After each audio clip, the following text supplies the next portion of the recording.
Malam hari ini kita bertemu tokoh yang sangat masyhur, sangat populer.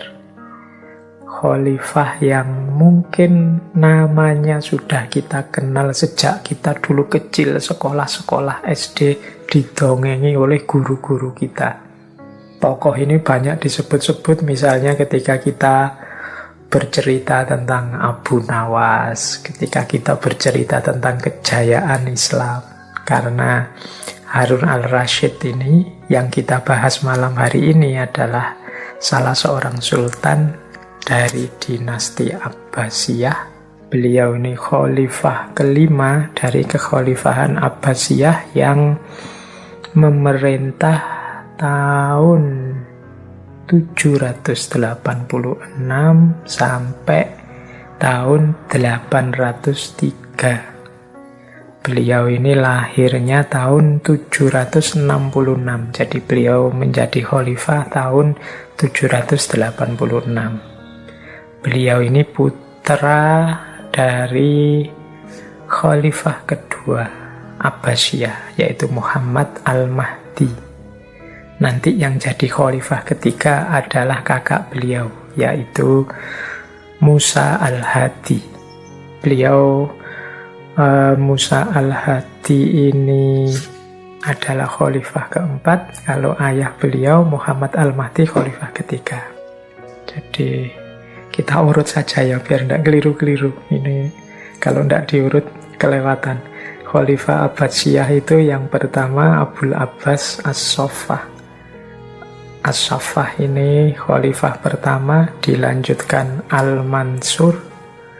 Yang ketiga ini ayahnya Harun al-Rasyid, Al-Mahdi. Kemudian yang keempat Al-Hadi, yang kelima Harun al-Rasyid, yang keenam putra Harun al-Rasyid, Al-Amin, dan yang ketujuh Al-Ma'mun. Nah, dinasti Abbasiyah ini salah satu dinasti yang digambarkan sebagai era emasnya sejarah Islam. Orang sering menyebut ini golden era. Jadi golden era dari dinasti Abbasiyah itu biasanya orang berceritanya dimulai sejak ayahnya Harun al-Rasyid, yaitu Al-Mahdi, kemudian Al-Hadi, kemudian Harun al-Rasyid sendiri yang digambarkan sebagai puncaknya, kemudian Al-Amin, kemudian Al-Ma'mun, Al-Mu'tasim, Al-Wasik, dan Al-Mutawakkil. Ini 8 khalifah ini yang disebut berada di puncak era emasnya Islam. Dan puncak dari segala puncak itu biasanya disebutnya dua, Harun al-Rasyid dan putranya Al-Ma'mun. Di era ini kekhalifahan Islam berada dalam puncak kemakmurannya, kekayaannya, luas membentang bahkan sampai India hingga ke wilayah-wilayah Afrika Utara.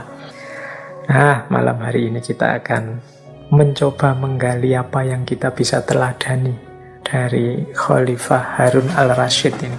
Ini nama beliau itu kan wira-wiri selalu di banyak cerita, banyak kisah, banyak narasi-narasi tentang kejayaan Islam. Malam hari ini kita coba belajar, kira-kira kita bisa mencari hikmah apa dari keteladanan beliau. Yang jelas saya tertarik mengangkat beliau ini pertama-tama karena komitmen beliau, kecintaan beliau kepada ilmu. Jadi beliau ini seorang khalifah, seorang sultan, seorang raja yang sangat cinta pada ilmu. Banyak sekali inovasi-inovasi beliau. Ya nanti coba kita jelajahi satu-satu ya. Keteladanan beliau yang menunjukkan kecintaan kepada ilmu. Dan memang Allah tidak mengingkari janjinya seperti yang disebutkan dalam Al-Quran itu kan, yarfa'illahul ladzina amanu minkum walladzina utul ilma darajat. Orang itu yang mendapat ilmu, punya rasa cinta pada ilmu, itu derajatnya akan tinggi. Dan ini juga dirasakan dan terjadi pada Khalifah Harun al-Rasyid. Di zaman beliau ini kita ketemu banyak sekali ulama-ulama dari berbagai bidang keilmuan. Yang saya ingat misalnya kalau ahli-ahli bahasa, teman-teman mungkin pernah dengar nama Sibawayh atau Al-Kisai atau Al-Ahmar. Ini tokoh-tokoh ahli bahasa. Para sufi, ini yang sering kita bahas. Robi'ah Al-Adawiyah, Syakik Al-Balkh, itu di eranya Harun al-Rasyid ini mereka hidup. Termasuk yang nanti minggu ketiga kita bahas, Ibrahim bin Adham. Ibrahim bin Adham ini sufi, seorang raja yang mengundurkan diri dari kota Balkh, yang kemudian menjalani hidup mengembara sebagai seorang sufi. Ini juga beliau mengalami hidup di masanya Harun al-Rasyid. Jangan lupa juga kalau di bidang fikih ada Imam Malik, Imam Syafi'i, Imam Ahmad. Ini juga hidup di era-era pemerintahan Harun al-Rasyid ini. Kalau filsafat mungkin di era Al-Ma'mun banyak filosof-filosof lahir. Di era Harun al-Rasyid ini filosof yang kita sebut filosof muslim pertama, yaitu Abu Yusuf bin Ishaq al-Kindi. Ini ketika meninggalnya Harun al-Rasyid ini, al-Kindi masih berusia 8 tahun. Jadi nanti puncaknya filsafat ada di era Al-Ma'mun. Tapi rintisan membangun peradaban ilmu itu sudah dilakukan secara luar biasa sejak zamannya Harun al-Rasyid ini. Jadi di zaman itu semarak sekali kegiatan-kegiatan ilmiah. Mungkin penting ya untuk kita introspeksi bahwa di antara kejayaan satu bangsa yang kalau kita mau belajar dari sejarah peradaban-peradaban manusia, itu selalu saja yang jadi pusatnya peradaban adalah tempat di mana di situ jadi pusatnya kegiatan ilmiah sampai hari ini. Jadi zaman itu mungkin seperti kita hari ini ya, banyak di antara kita yang bercita-cita mimpi-mimpi bisa kuliah di barat, bisa kuliah di Oxford, Harvard, dan lain sebagainya. Nah, zaman Abbasiyah ini sebaliknya, mungkin dulu banyak orang dari seluruh penjuru dunia ingin bisa belajar sekolah di Baghdad yang dirintis oleh Harun al-Rasyid dan kawan-kawan karena peradaban ilmiahnya sudah maju. Sejauh hasil saya membaca itu berbagai kegiatan ilmiah dilakukan di zaman ini. Misalnya mengejar manuskrip, mencari naskah-naskah kuno, itu banyak sekali dilakukan. Kemudian menerjemahkan karya-karya bahasa asing ke dalam bahasa Arab. Wah, itu banyak sekali. Ini nanti banyak membantu meningkatkan lahirnya peradaban ilmiah di dunia Islam. Kemudian membuat syarah-syarah, komentar-komentar atas karya orang terdahulu, tidak hanya karya bidang agama. Bahkan karyanya para filosof Yunani pun diterjemahkan dan disarahi. Belum lagi karya-karya original mandiri. Belum lagi populer budaya, misalnya namanya budaya rihlah ilmiah dan kholwat ilmiah. Rihlah ilmiah itu berarti melakukan perjalanan-perjalanan kemana-mana untuk belajar, menemui para ahli ilmu. Kalau dulu populer sekali. Mungkin kalau hari ini kita kan sukanya touring, jalan-jalan kemana-mana. Tapi kalau zaman itu, touringnya itu menemui para guru, menemui para ulama. Sehingga ketika pulang ke rumah itu tidak hanya jasmaninya yang segar karena jalan-jalan kemana-mana, tapi juga rohaninya terbarukan. Nah, ini jadi budaya di sana. Nanti kita lihat ya bagaimana gaya perjalanan intelektual rihlah ilmiahnya Harun al-Rasyid ini. Beliau suka sekali berkunjung ke para ulama besar, berkunjung ke para sufi, meskipun beliau ini raja. Jadi Harusnya kan raja itu tinggal manggil saja. Tapi zaman itu banyak ulama yang memang sangat istiqomah, serius dengan ilmunya, sehingga mungkin tidak memungkinkan bagi Harun al-Rasyid untuk memanggil mereka. Belum pasti mereka juga mau. Atau juga memang adab orang belajar, orang berilmu itu ya memang yang membutuhkan ilmu yang mendatangi gurunya. Jadi zaman itu dikenal istilah rihlah ilmiah. Bahkan para ahli hadis misalnya kadang-kadang bisa melakukan perjalanan berbulan-bulan hanya untuk mengkonfirmasi kebenaran satu hadis. Nah, zaman itu hidup. Saya tidak tahu kalau zaman sekarang masih mau tidak kita kehilangan tenaga, biaya, waktu untuk jauh-jauh belajar. Kalau hari ini kan kita dapat banyak kemudahan, fasilitas dari teknologi. Tapi mungkin tidak ada salahnya kita hidupkan lagi tradisi yang mulia yang namanya rihlah ilmiah ini. Mungkin kalau hari ini istilahnya study tour ya, tapi study tour itu kesannya lebih fokus pada turnya daripada studinya. Itu kesan saya, tidak tahu kalau teman-teman memang serius dengan studinya. Atau kholwat. Kholwat ini bagaimana para intelektual atau para ulama menyepi sebentar untuk kepentingan ilmu. Jadi menjauh. Tidak sering-sering ingin tampil. Jadi dalam rangka apa? Mendalami ilmu. Itu namanya kholwat. Kalau hari ini kan kadang-kadang kita ini sering terseret arus untuk sering tampil. Jadi sedikit-sedikit tampil, sedikit-sedikit tampil. Jadi ekspresi dirinya terlalu banyak. Pematangan dirinya agak kurang. Sehingga sering jadi masalah kemudian. Kalau zaman dulu ada tradisi kholwat. Jadi menyepi sebentar untuk memperdalam ilmu. Kemudian zaman itu juga banyak halaqah-halaqah, diskusi-diskusi di lingkungan istana, di masjid-masjid, di rumah-rumah para ulama, dan lain sebagainya. Nah, ini gambaran ya. Kalau bahasanya orang-orang kampus itu suasana akademik zaman itu luar biasa. Kegiatan ilmiah semaraknya luar biasa. Membuat orang cinta dengan ilmu. Jadi peradaban ilmiah itu berkembang. Pertama-tama adalah dukungan penguasanya. Yang kedua, penghormatan dan penghargaan kepada ilmu, ilmuwan, dan segala yang berkaitan dengan ilmu. Termasuk buku, perpustakaan, dan lain sebagainya. Kalau ada suasana seperti ini, insya Allah nanti kegiatan ilmiah jadinya lebih semarak.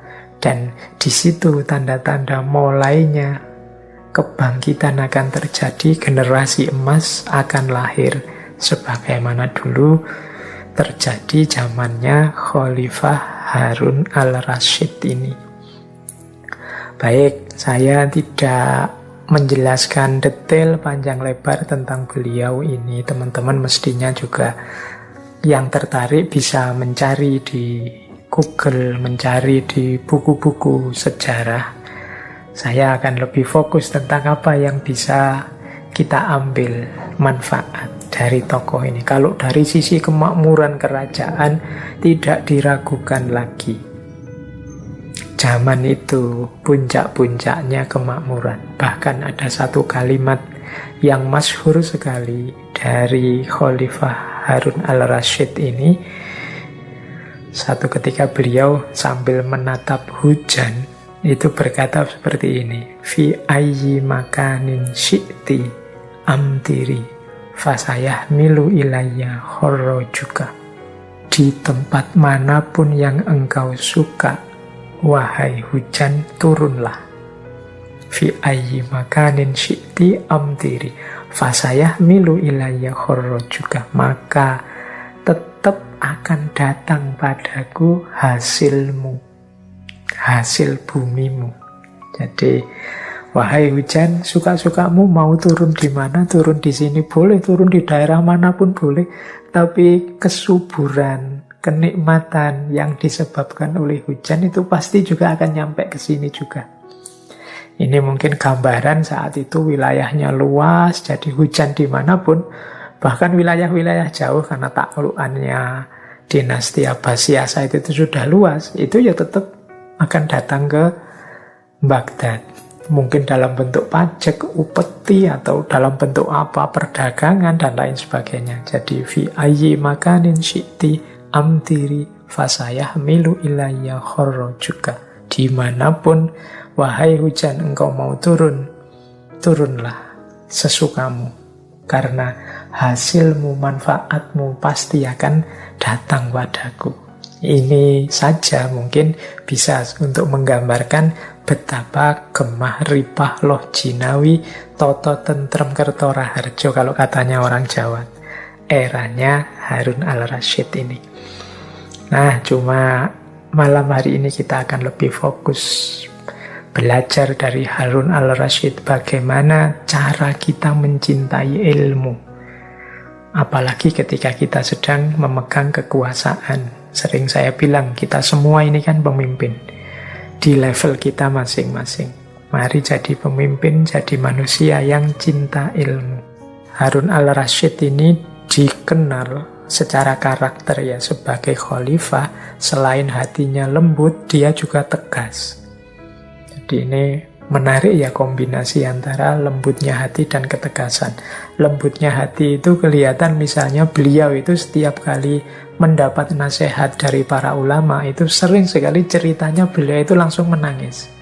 Kalau ada sufi menyindir apa, beliau langsung tersentuh hatinya, air matanya keluar. Jadi dari sisi ini kelihatan beliau ini seorang khalifah yang hatinya lembut, tapi juga tegas. Kalau berhadapan dengan hal-hal yang membutuhkan ketegasan, ya beliau akan tegas.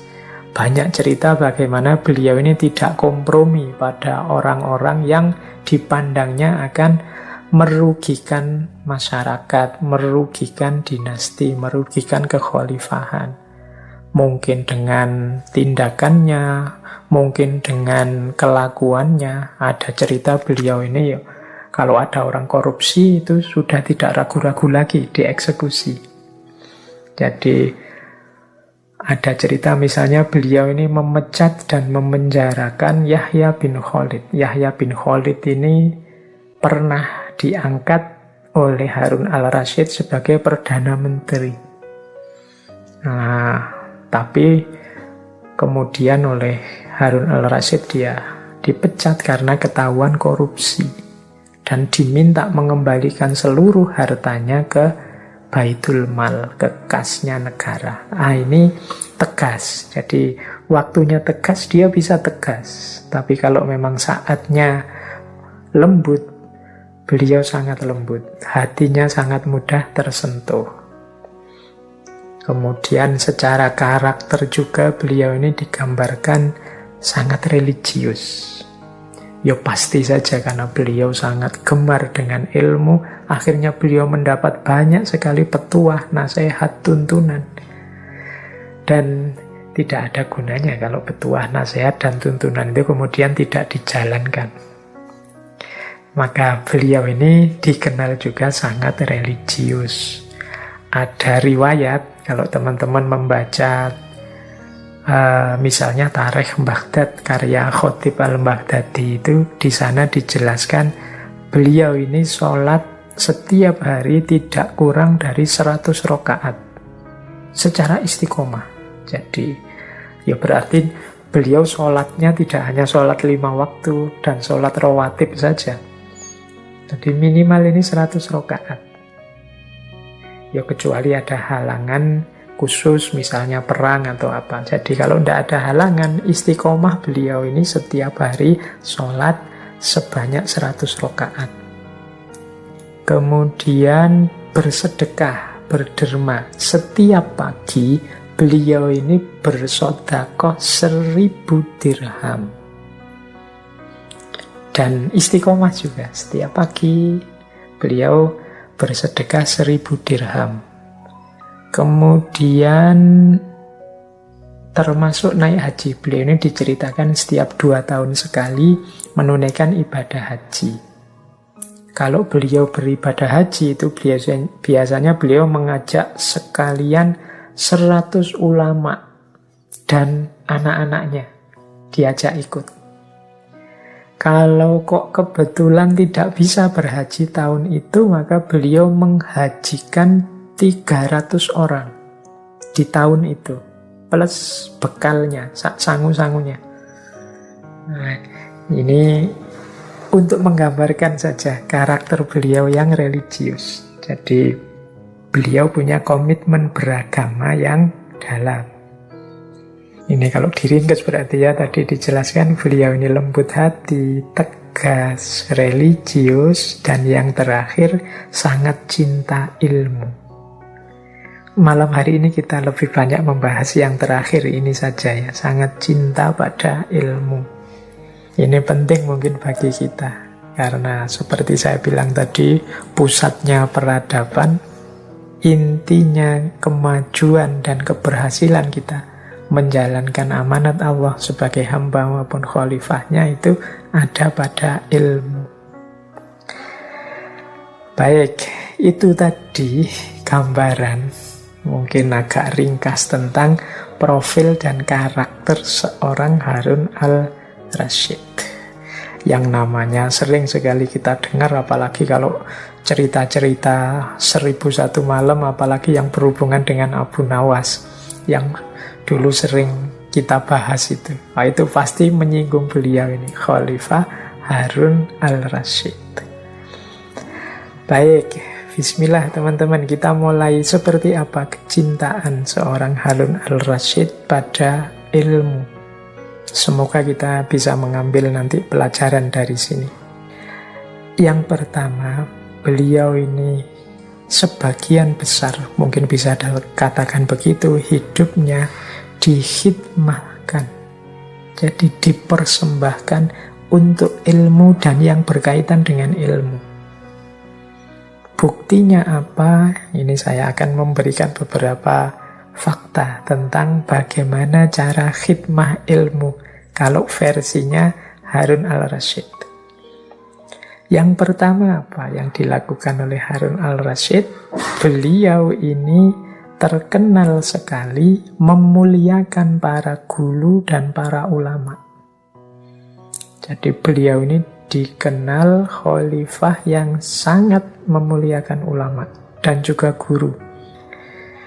Misalnya yang untuk guru dan para ulama yang mendapat insentif dari kekhalifahan. Khalifah Harun al-Rasyid ini dikenal menjamin kesejahteraan hidupnya para guru dan para ulama. Pokoknya mereka ini sudah ngopeni ilmu saja, tidak usah mikir yang lain. Hidupnya ditanggung oleh khalifah.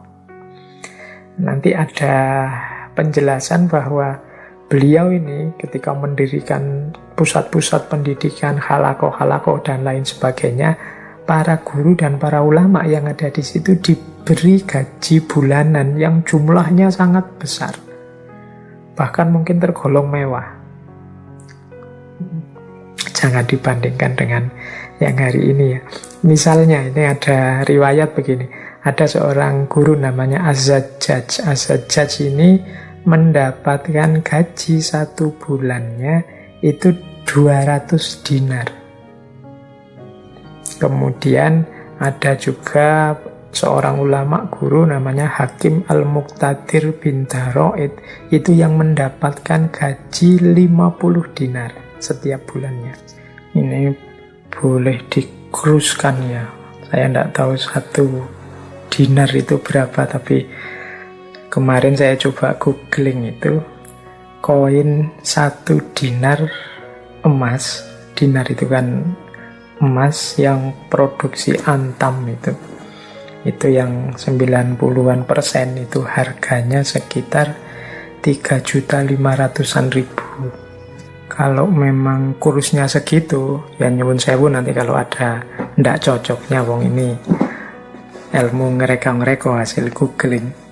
Jadi misalnya tadi Az-Zajjaj sebulan gajinya 150 dinar dikalikan 3.500.000. Wow, itu bisa 500-an juta, 525-an juta satu bulan.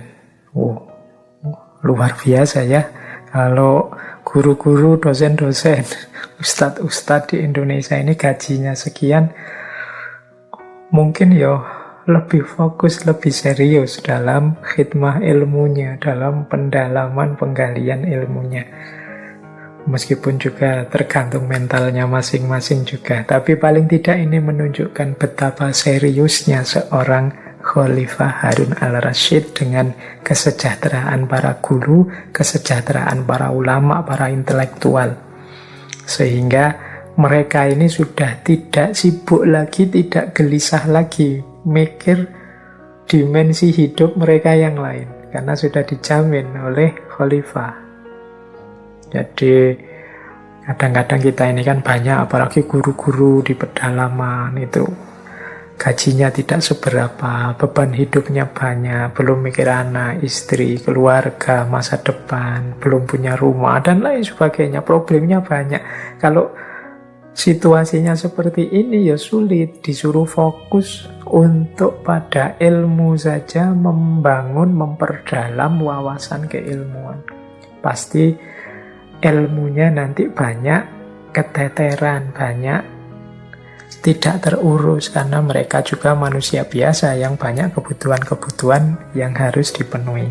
Nah, Khalifah Harun al-Rasyid meneladankan bagaimana cara memuliakan para guru dan ulama, antara lain dengan menjamin kesejahteraan hidup mereka.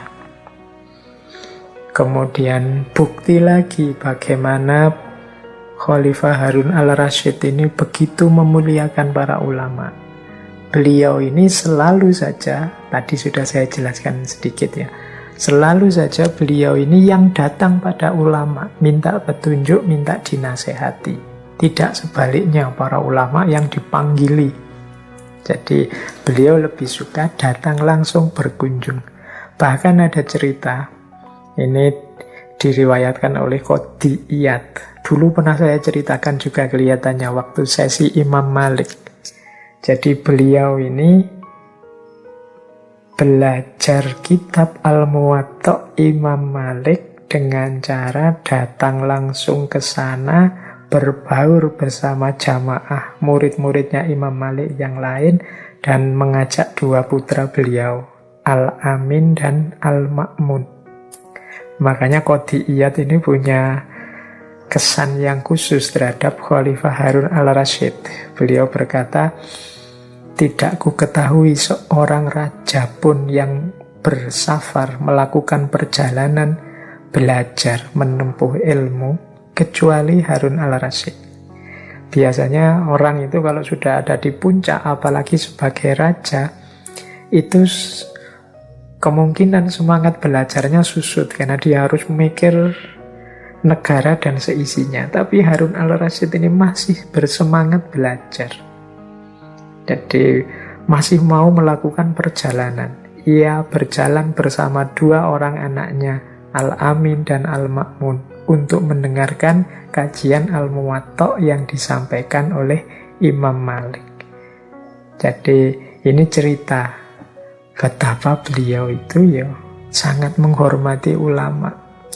Meskipun ulamanya bisa saja seandainya dia memaksa dipanggil misalnya, karena dengan kekuasaannya, tapi Harun al-Rasyid lebih memilih patuh pada adabnya orang belajar, yaitu harus mendatangi ulama dan juga berbaur dengan murid-murid yang lain, tidak memposisikan diri lebih tinggi.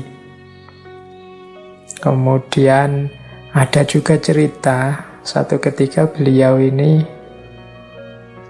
bertemu bersama seorang ulama hadis terkenal pada masa itu, namanya Abu Muawiyah Ad-Dharir. Nah, sebagaimana biasa kalau ketemu ulama besar itu kan beliau senantiasa minta diajari.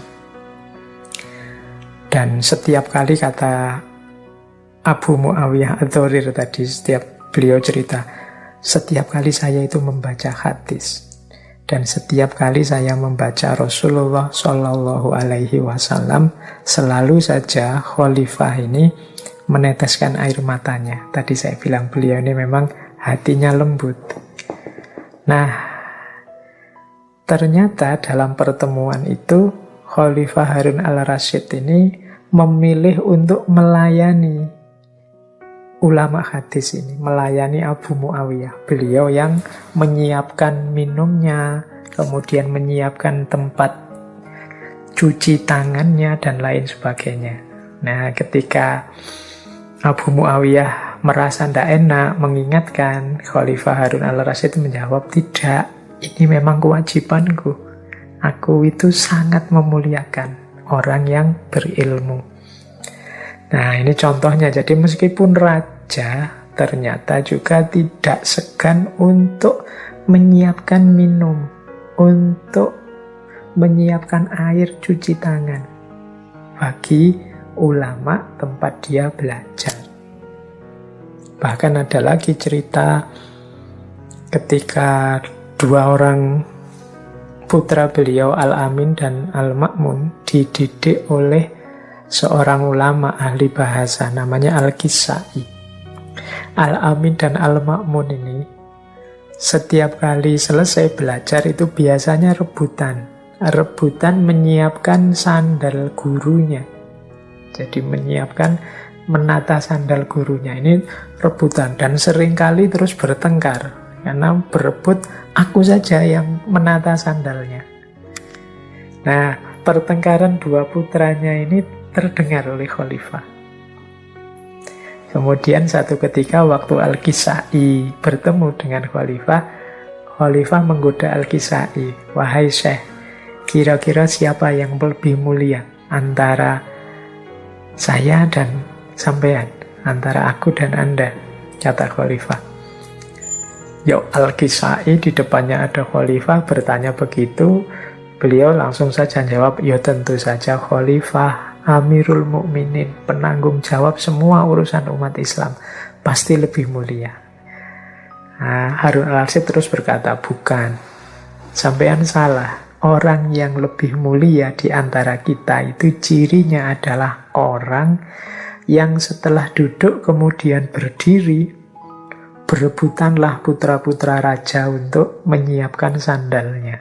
Wah, Al-Kisai langsung pucat. Karena dia ingat, wah ini khalifah murka, ini mesti khalifah ini mesti ngamuk, ini tersinggung, ini masuk anaknya kok rebutan menata sandal. Nah, khalifah ngerti kegelisahannya Al-Kisai, terus beliau jawab, ndak apa-apa wahai Syekh, karena justru menurutku itu yang terbaik. Jika saja engkau melarang kedua putraku untuk menyiapkan sandalmu, mungkin aku justru akan marah. Mengapa? Karena perlakuan seperti itulah yang layak untuk kedudukanmu dan ilmumu.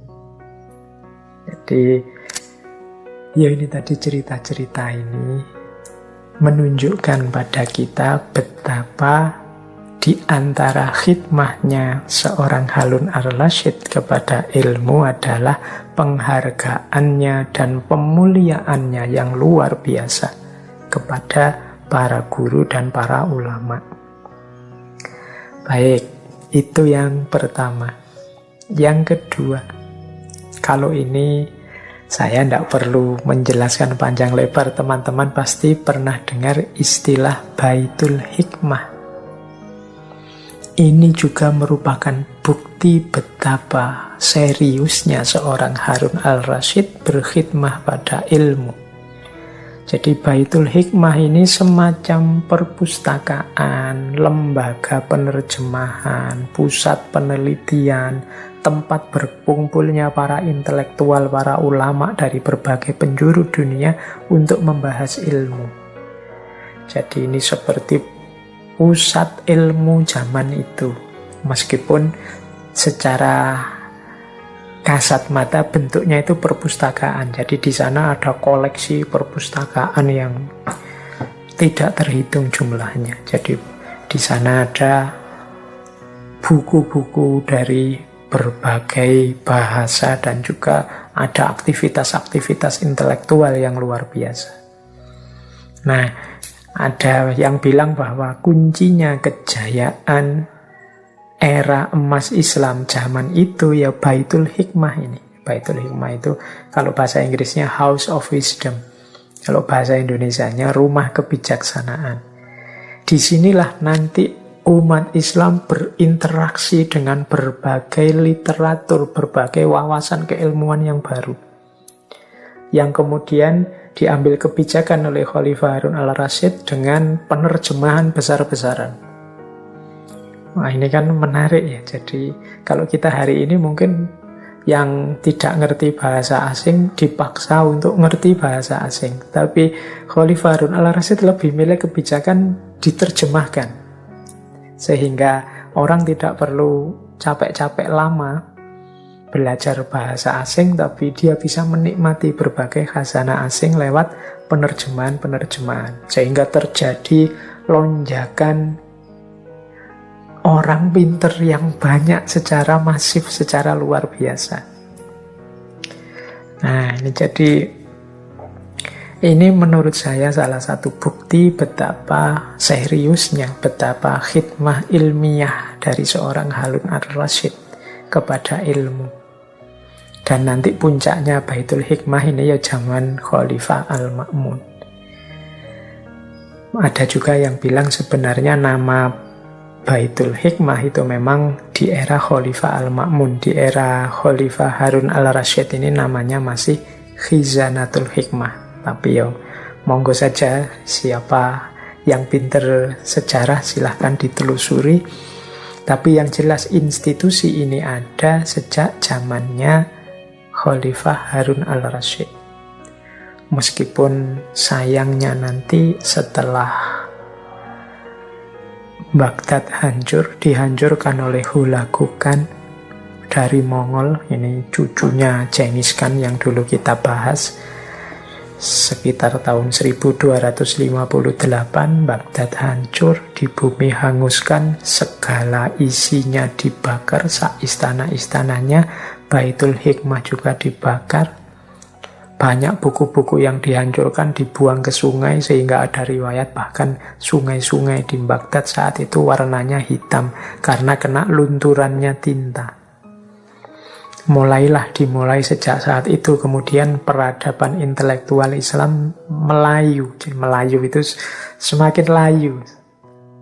Bisa jadi sampai hari ini. Kalau peradaban politiknya sih mungkin naik turun ya, masih bisa menang lagi, bisa di beberapa tempat. Tapi yang bagian keilmuan ini, sejak hancurnya Baitul Hikmah itu kita tidak mengalami lagi era keemasan, menikmati jayanya, indahnya umat Islam yang merayakan ilmu-ilmu. Nah, ini jadi yang kedua, bukti khidmahnya Khalifah itu ada pada gerakan penerjemahan. Kemudian ada pada Baitul Hikmah. Sekarang gerakan penerjemahan. Gerakan penerjemahan di Baitul Hikmah ini ya menarik untuk kita bahas secara khusus. Ini zaman itu ada proyek penerjemahan besar-besaran, karya-karya bahasa Persia, bahasa Sangsekerta, bahasa Suriah, bahasa Yunani diterjemahkan ke dalam bahasa Arab. Teman-teman mungkin ingat ya, ada misalnya Kalilah wa Dimnah dari bahasa Persia, karya-karyanya Aristoteles, kitab-kitab tentang astronomi, kitab-kitab dari India. Kita kenal nama-nama para penerjemah seperti Ibnul Muqaffa, Ruhana bin Masaweh, dan lain sebagainya. Jadi salah satu upayanya Khalifah Harun al-Rasyid untuk meningkatkan kapasitas intelektual umat Islam saat itu adalah gerakan penerjemahan. Ini lebih cepat meningkatkan kualitas intelektual dibandingkan misalnya kalau masyarakatnya dipaksa, ayo belajar bahasa Yunani karena sumber-sumber asli dalam bahasa Yunani, ayo belajar bahasa Persia, itu mungkin lama. Kayak kita hari ini kan sering, ayo belajar bahasa Inggris, ayo belajar bahasa Arab. Ini yang bahasa Inggris dan Arabnya pas-pasan pasti pontang-panting. Yang mahasiswa saja juga begitu. Tapi Khalifah Harun al-Rasyid mengambil inisiatif penerjemahan. Ya tentu saja dengan melibatkan para ahli. Dan sukses karena mungkin seperti tadi, kesejahteraan para penerjemah ini terjamin. Mereka bisa beraktivitas dengan nyaman karena hidupnya terjamin, nyaman dan sejahtera. Sehingga kemudian masif sekali terjadi, kalau bahasa Inggrisnya the rise of education, peningkatan pendidikan, peningkatan kualitas masyarakat. Saya tidak tahu, sekarang mulai jarang lagi buku-buku yang sifatnya terjemahan karya-karya penting.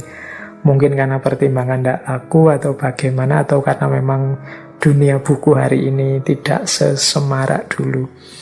Tapi menurut saya penting juga mode-mode penerjemahan karya-karya ini. Kalau hari ini mungkin sudah beralih versi, karya-karya penting itu dalam bentuk web atau e-book, ya mungkin bolehlah ada proyek-proyek penerjemahan e-book atau penerjemahan buku-buku digital ke dalam bahasa Indonesia. Dalam rangka ini tadi, meningkatkan orang pintar lebih cepat dan banyak.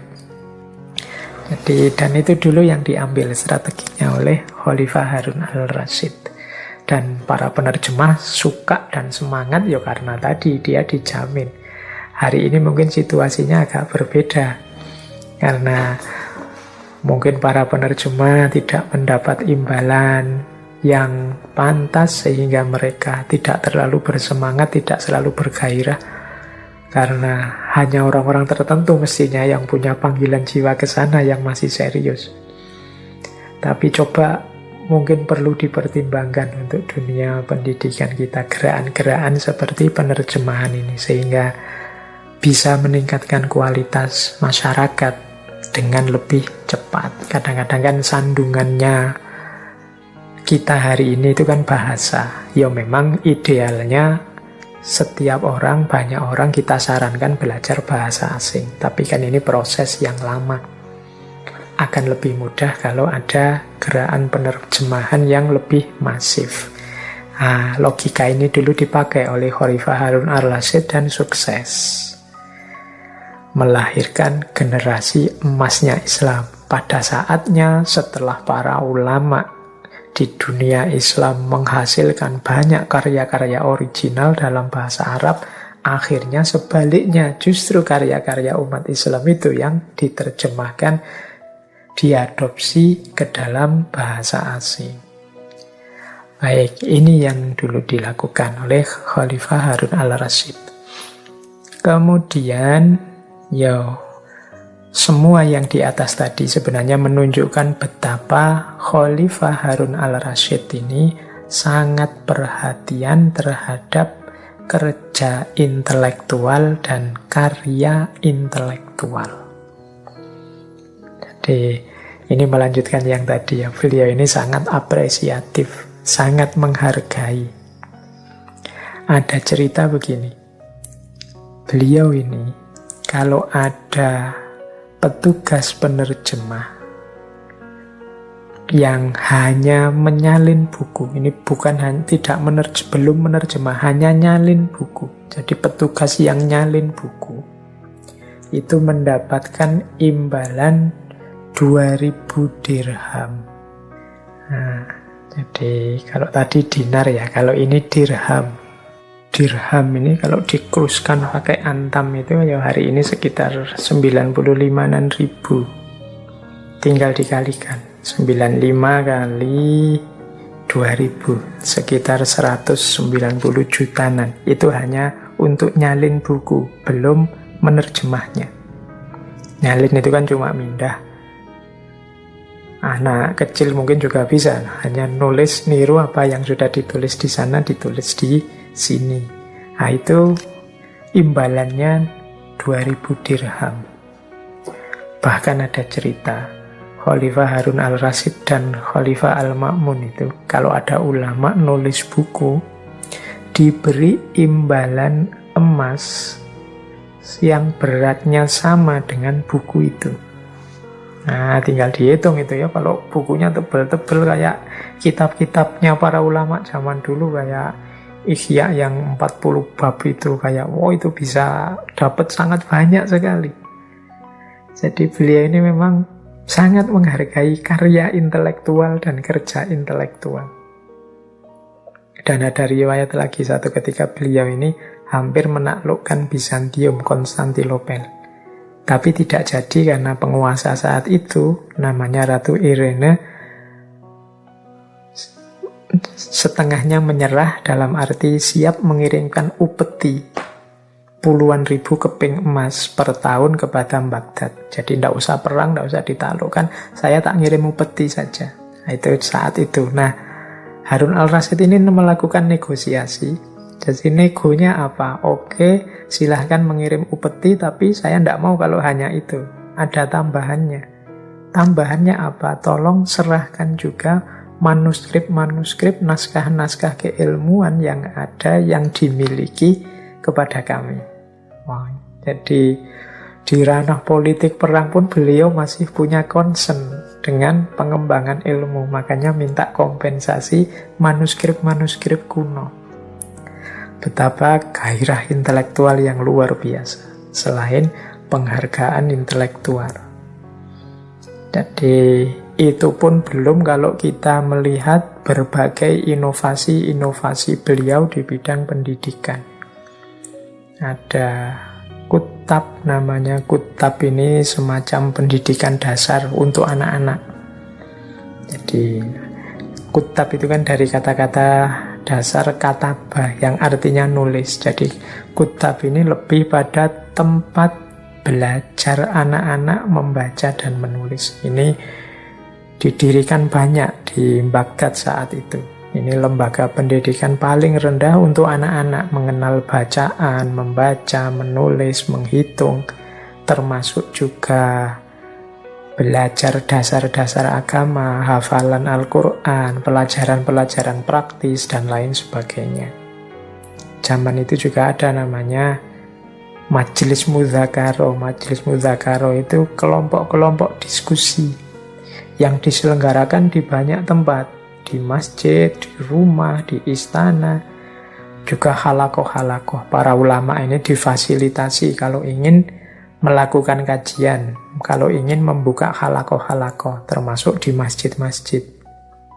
Jadi sebenarnya yang dilakukan Masjid Sudirman ini, ada kajian filsafat, kajian tasawuf, kajian macam-macam, itu zaman Khalifah Harun al-Rasyid sudah jauh lebih maju.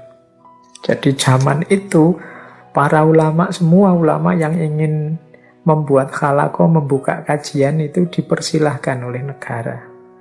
Jadi masjid selain pusat peribadatan zaman itu juga jadi pusat pendidikan. Bahkan ada riwayat saat itu di Masjid Baghdad, di satu masjid bahkan ada 40 halakoh. Termasuk yang sangat masyhur itu halakohnya Imam Syafi'i. Nah, itu saya membayangkan mungkin 40 halakoh itu dalam satu hari ada berapa halakoh. Halakohnya ulama ini, halakohnya ulama itu. Hari ini siapa, kemudian besok siapa, dan lain sebagainya. Jadi di sana ada, berarti ada 40 ulama yang punya halakoh di masjid. Termasuk halakohnya Imam Syafi'i. Nah, dari sisi ini kita tetap harus angkat topi, kita harus kagum terhadap kecintaan dan khidmah ilmu seorang Khalifah Harun al-Rasyid. Ini belum lagi kalau kita tarik ke bagian sastra misalnya. Tadi seperti Abu Nawas itu kan bagian sastranya. Jadi ada riwayat zaman itu memang ada lembaga khusus kesusastraan. Ada majelis khusus yang memang dibentuk oleh khalifah. Sebenarnya tujuan utamanya membahas berbagai macam ilmu pengetahuan. Ya, di situ teman-teman mesti dengar ya, ada Abu Nawas, dikenal juga misalnya Abu Tammam namanya, atau mengapa bisa lahir Al-Fulailah Walailah, 1001 malam. Itu kalau tidak ada komitmen dukungan dari penguasa, Tidak mungkin bisa lahir karya-karya monumental seperti itu. Jadi fungsi lembaga sastra ini ya sekaligus juga sebagai pusat intelektual. Dia memainkan peran didaktif, estetik, religius, moralitas, dan lain sebagainya. Jadi dia jadi sentral think tank-nya untuk pendidikan, untuk moral, untuk estetika, dan lain sebagainya. Nah, ini juga dihidupkan oleh Khalifah Harun al-Rasyid. Berarti dia juga perhatian pada ranah sastra, ranah seni. Mungkin beliau sadar ya, urusan ilmu itu tidak sekedar urusan pengembangan ilmu-ilmu eksakta, astronomi, teknologi, dan lain sebagainya. Tapi bidang-bidang sosial, humaniora, khususnya sastra, itu juga bidang yang tidak boleh ditinggalkan dalam rangka kita membangun peradaban yang unggul.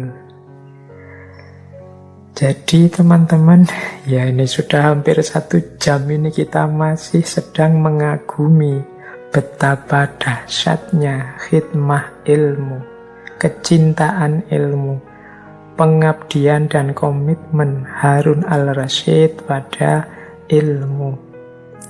Ini mungkin penting ya untuk kita semua, kita jadikan benchmark. Nanti mungkin di antara teman-teman ini ada yang punya kekuasaan menjadi pemimpin di level apapun, tolong jangan lupa kepedulianmu, pengabdianmu, concernmu terhadap bidang ilmiah atau ilmu-ilmu. Karena itu nanti akan jadi salah satu ukuran parameter kesuksesan lembaga kita, kesuksesan hidup kita, kesuksesan peradaban kita. Baik, nah sekarang kita coba masuk ke sisi yang berbeda dari Khalifah Harun al-Rasyid ini. Tadi di depan saya bilang beliau ini rajin sekali melakukan rihlah-rihlah ilmiah. Pelajaran-pelajaran yang beliau cari, beliau gali dengan cara menemui para ulama, menemui para sufi. Ada aneka ragam cerita.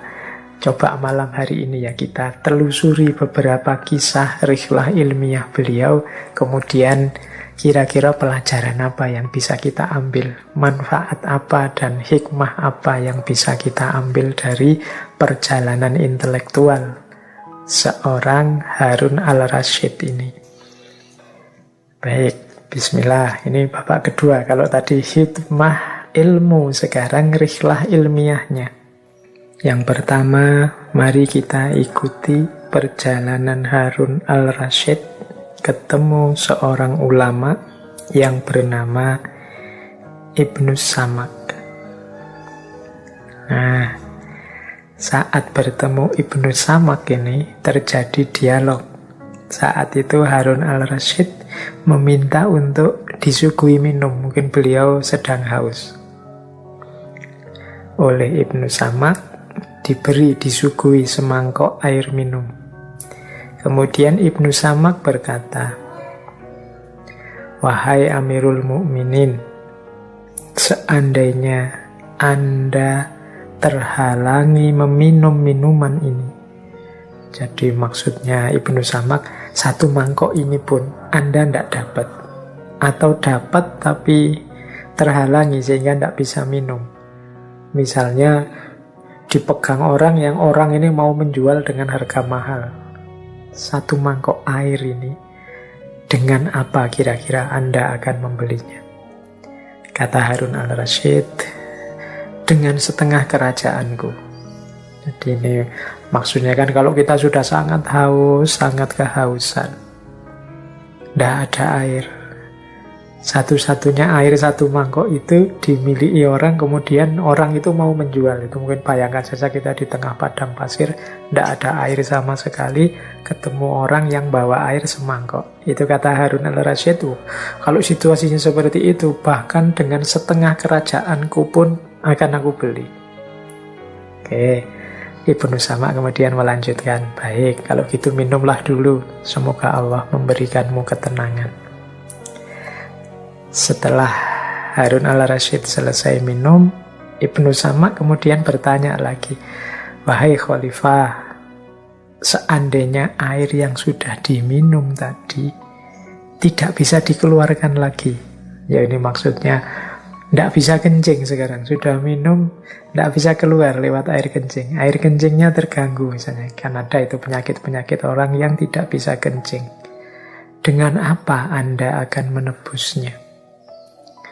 Maka Harun al-Rasyid itu menjawab, kalau situasinya seperti itu sudah mengancam jiwa itu, kalau sudah penyakitnya seperti itu. Bahkan dengan seluruh kerajaanku pun aku mau bertukar. Biar sembuh, biar tidak sakit ginjalnya, biar bisa kencing lagi. Jadi air minum 1 mangkok seharga setengah kerajaan. Air kencing justru yang tidak bisa keluar bisa seharga seluruh kerajaan. Maka Ibnu Sama kemudian menasehati, sesungguhnya harga sebuah kerajaanmu hanyalah seteguk air dan setetes air kencing. Sungguh tidak pantas engkau berlomba-lomba memperebutkannya. Ini bisa dicari di Tarikhul Khulafa. Setelah diberi nasihat seperti ini, seperti saya bilang tadi, Ibnu Harun al-Rasyid ini kemudian menangis. Jadi kerajaan, kekuasaan, jabatan yang diperjuangkan, bahkan kadang sampai berdarah-darah, bahkan kadang sampai bunuh-bunuhan dengan saudara, yang itu banyak sekali terjadi cerita sepanjang sejarah.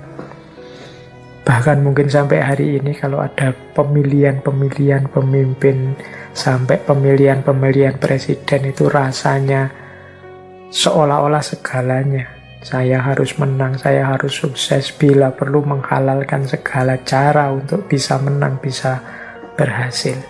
Ternyata kalau dikuruskan dengan diri kita sendiri, misalnya saat kita kehausan dan dibandingkan dengan air 1 mangkok, atau saat kita punya sakit tidak bisa kencing dengan setetes air kencing, itu segala kekuasaan, segala fasilitas yang kita miliki mungkin akan rela kita korbankan demi kita bisa minum air seteguk dan bisa mengeluarkan air kencing setetes. Nah, ini sindiran dari Ibnu Sama kepada Harun al-Rasyid. Ya, meskipun ini sebenarnya juga pelajaran untuk kita semua, bahwa dalam hidup ini kadang-kadang kita terlalu over, terlalu menilai tinggi sesuatu, seolah-olah yang lain tidak ada harganya sama sekali. Seolah-olah segala yang tidak itu tidak berharga. Padahal kalau dibandingkan, kalau kita pikir-pikir, dibandingkan beberapa sisi sudut hidup kita yang lain, mungkin yang kita anggap sangat berharga itu ternyata tidak ada harganya apa-apa.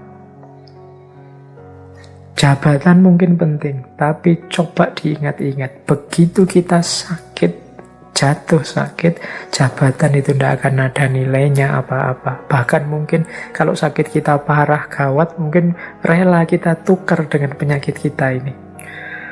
Mungkin teman-teman ada yang punya penyakit apa, misalnya kebetulan punya kedudukan atau jabatan apa, sudahlah ambil saja jabatan ini asal aku sembuh seperti semula. Mungkin bisa seperti itu. Jadi ternyata harga bahkan sebuah kerajaan itu bisa lebih kecil daripada setetes air kencing. Dengan cara berpikir seperti ini, maka penting kita dalam hidup ini bijaksana untuk tidak menganggap hal-hal duniawi apapun sebagai segalanya. Karena kalau itu hal-hal duniawi, biasanya tidak sebanding nilainya dengan segala yang lebih hakiki. Yang lebih hakiki itu bisa kesehatan kita, kemanusiaan kita, keilahian kita. Jadi ini nasihat ini bisa ditemukan dalam Tarikhul Khulafa. Baik, ini pelajaran dari rihlah ilmiahnya seorang Harun al-Rasyid. Yang pertama. Yang kedua, ini masih dari Tarikhul Khulafa. Ini cerita dari Ibnul Jauzi. Ini satu ketika Harun al-Rasyid menemui seorang ulama namanya Syibyan. Jadi Harun al-Rasyid berkata kepada Syekh Syibyan ini, "Wahai Syekh, nasihatilah aku." Syekh Syibyan kemudian mengatakan, "Wahai Khalifah, bertemanlah dengan orang-orang yang membuatmu takut, tapi dengan itu engkau merasa aman.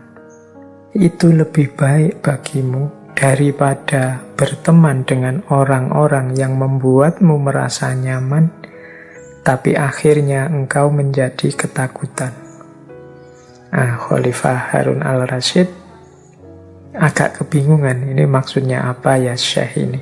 Kemudian Syekh Syibyan melanjutkan, maksudnya orang yang membuatmu takut tapi akhirnya engkau akan merasa nyaman adalah orang yang mengatakan padamu, misalnya ada orang bilang padamu begini, "Wahai Khalifah, engkau bertanggung jawab terhadap rakyatmu, maka takutlah engkau kepada Allah." Ini kan menakutkan memang kalau tiba-tiba ada orang mengingatkan kita seperti ini, "Wahai Khalifah, engkau bertanggung jawab terhadap rakyatmu, maka takutlah kepada Allah." Ini kalimatnya menakutkan, tapi dengan adanya orang yang mau mengingatkan kita seperti ini, kita akan lebih terkendali. Kalau kita punya teman seperti ini, kita akan lebih merasa terkontrol, tidak berani macam-macam, tidak berani melakukan hal-hal yang melanggar norma-norma hidup. Apalagi teman ini sangat peduli dengan kita. Jadi carilah teman yang berani kalau salah mengingatkan bahwa kita salah, yang berani mewanti-wanti kita, menasehati kita agar tidak keluar dari jalur keburukan, dari jalur kebaikan, sehingga kita tidak jatuh dalam keburukan. Nah, kata Syibyan, orang yang demikian itu lebih baik daripada orang yang membuatmu nyaman tapi akhirnya engkau akan ketakutan. Misalnya, jadi ini biasanya orang yang muji-muji dulu, menjilat, dan pada akhirnya ketika kita terlena, kemudian kita akan jatuh. Kata Syibyan, daripada engkau mendengarkan teman yang selalu muji, yang selalu mengatakan, misalnya, "Wahai Khalifah, engkau ini orang utama, engkau ini ahlu bait, Allah akan mengampuni dosamu, engkau adalah punya jalur keturunan langsung ke Nabi, maka dosa-dosamu akan diampuni." Nah, ini dalam istilahnya Syibyan itu orang yang membuat nyaman, tapi pada akhirnya bisa membuat kita ketakutan karena kita lalai, karena kita lupa dengan tugas dan tanggung jawab kita. Jadi ini nasihat bagi kita juga dari Syekh Syibyan untuk mencari teman, mencari sekutu yang berani bilang salah kalau kita salah, berani mengingatkan kalau kita keliru, berani menunjukkan kita jalan yang benar kalau kita sesat.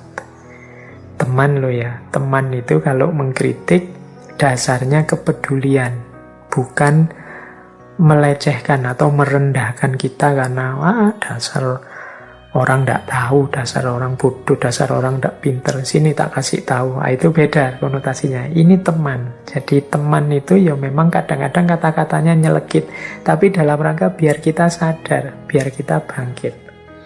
Daripada teman yang senantiasa menjilat kita, memuji-muji kita. Wah, sampean hebat sekali, sampean luar biasa, sampean terkenal sekali sekarang, sampean wah sudah followernya, subscribernya, pengikutnya sudah banyak, luar biasa, kagum saya. Kalau hanya ini, itu kadang-kadang bisa melalaikan kita. Kalau teman kita hanya muji-muji terus, kalau orang lain saya mending tidak kenal kita, mungkin masih muji-muji orang lain. Kalau teman itu kan tidak terlalu penting pujian dari mereka. Yang penting adalah kepedulian mereka pada kita. Jadi mereka selalu peduli tentang apakah kita masih on the right track atau jangan-jangan sudah nyeleweng-nyeleweng, sudah nyimpang-nyimpang. Jadi ini pelajaran juga yang diperoleh dari rihlah ilmiahnya seorang Harun al-Rasyid. Bertemu para ulama. Kemudian ada juga kisah yang masyhur sekali, yaitu pertemuan Khalifah Harun al-Rasyid dengan seorang sufi terkenal, namanya Fudail bin Iyad. Ini salah seorang sufi yang juga sangat populer. Fudail bin Iyad ini sufi alamah yang perjalanan hidupnya menarik. Beliau ini awalnya adalah seorang perampok yang biasanya merampok kafilah-kafilah yang melewati padang pasir, yang melewati daerah kekuasaannya.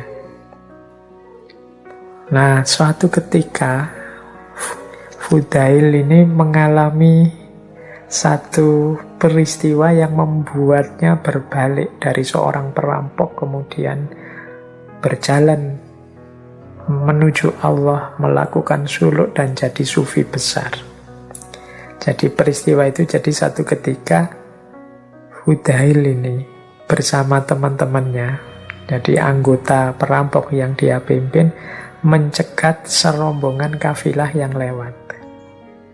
Nah, kafilah ini, di antara anggota kafilah itu ada seseorang yang sedang ngaji.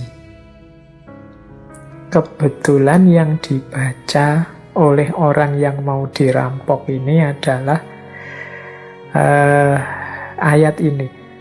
A'udzubillahi minasyaitonirrajim. Alam ya'ni lilladzina amanu an tahsya'a qulubuhum li dzikrillah wa ma nazala minal haqqi. Ini kalau tidak salah surat Al-Hadid. Nah, jadi alam yakni lilladzina amanu an tahsya'a qulubuhum li dzikrillah. Jadi pas ayat ini seolah-olah nyindir Fudail. Jadi Fudail ini sedikit-sedikit juga ngerti agama, meskipun ngerampok juga masih sholat. Nah, mudahnya begitu. Nah, ayat ini artinya belum jugakah datang saatnya bagi orang-orang beriman untuk menundukkan hati mereka, mengingat Allah dan menuju kebenaran yang telah turun. Jadi alam ya'ni lilladzina amanu an tahsya'a qulubuhum. Apakah belum sampai waktunya? Apakah belum nyampe timingnya? Ini juga untuk kita semua ya teman-teman, ini kan termasuk para pejalan semua, sedang melacak mencari kebenaran yang pastinya sudah banyak sekali ketemu dengan referensi-referensi kebenaran dalam hidup kita.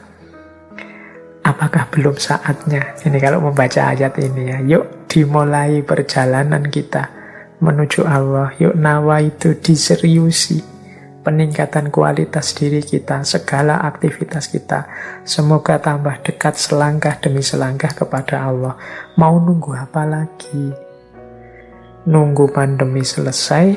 Nunggu punya pekerjaan tetap? Nunggu punya istri dan anak? Atau nunggu apa lagi? Wong yo itu semua tidak bisa dijadikan jaminan batas waktu jatah hidup kita di muka bumi ini. Jadi ini ayat yang menyindir Fudail, semoga juga menyentuh hati kita. Masih belum tibakah waktunya? Alam yakni lilladzina amanu, wahai kalian orang-orang yang beriman. Kita kan semua beriman ini kan insya Allah. Antahsya'a qulubuhum, untuk menundukkan hatimu li dzikrillah, sebagai jalan untuk mengingat Allah. Jadi setelah mendengarkan ayat ini, Fudail ini semacam terkejut. Ini kalau bahasa saya kan, ini momen dia meletik, tiba-tiba kesadarannya lahir, terus dia bertobat dari segala dosanya, segala kesalahannya di masa lalu. Konon ceritanya beliau ini kemudian bertahun-tahun mengembara dari satu daerah ke daerah yang lain, mencari orang yang pernah dirampoknya untuk minta maaf dan mohon keridhoannya. Jadi ini salah satu jalan dia untuk bertobat. Nah, sufi besar ini salah satu yang sangat dihormati oleh Khalifah Harun al-Rasyid. Nah, ketika Khalifah merasa gelisah, suatu hari beliau berkunjung ke kediaman Fudail bin Iyad ini. Kemudian meminta nasihat. Nah, mari kita dengarkan nasihatnya Fudail kepada Khalifah.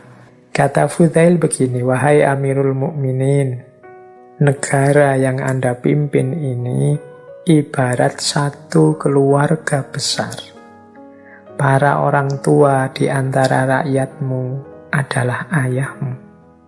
Kaum wanita adalah ibumu dan para remaja adalah anak-anakmu. Perlakukanlah mereka seperti ayahmu, ibumu, saudaramu, dan anak-anakmu sendiri. Jadi ini nasihatnya Fudail. Kamu itu bertanggung jawab pada yang engkau pimpin. Kemudian diberi tips, perlakukanlah orang-orang yang engkau pimpin itu, kalau dia orang tua dan kebetulan laki-laki, anggaplah sebagai ayahmu sendiri. Kalau dia perempuan, anggaplah sebagai ibumu sendiri. Ini kalau yang sudah berumur. Kalau yang masih muda seumuranmu, anggaplah saudara-saudaramu sendiri. Kalau masih remaja, anggaplah anak-anakmu sendiri. Berkomitmen pada keluarga ini kan biasanya jauh lebih mudah. Kita berbakti pada orang tua itu tidak keberatan sama sekali. Kita berkorban untuk anak-anak kita itu kan tidak berat sama sekali. Maka katanya Fudail, Amirul Mukminin, perlakukan semua rakyatmu sebagaimana engkau melakukan kepada keluargamu. Jadi kalau rakyat laki-laki yang tua, anggap dia ayahmu. Kalau perempuan, anggap ibumu. Yang sebaya, anggap saudaramu. Yang remaja, lebih muda, anggap anak-anakmu.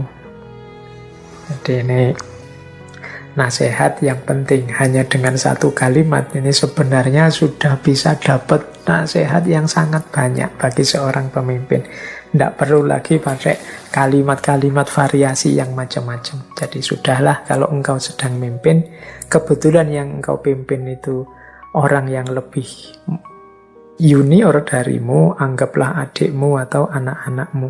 Kalau sebaya denganmu, anggap sahabatmu, saudaramu sendiri. Kalau lebih tua, kalau laki-laki anggap ayahmu, kalau perempuan anggap ibumu. Ini sudah cespleng, sudah tidak rumit.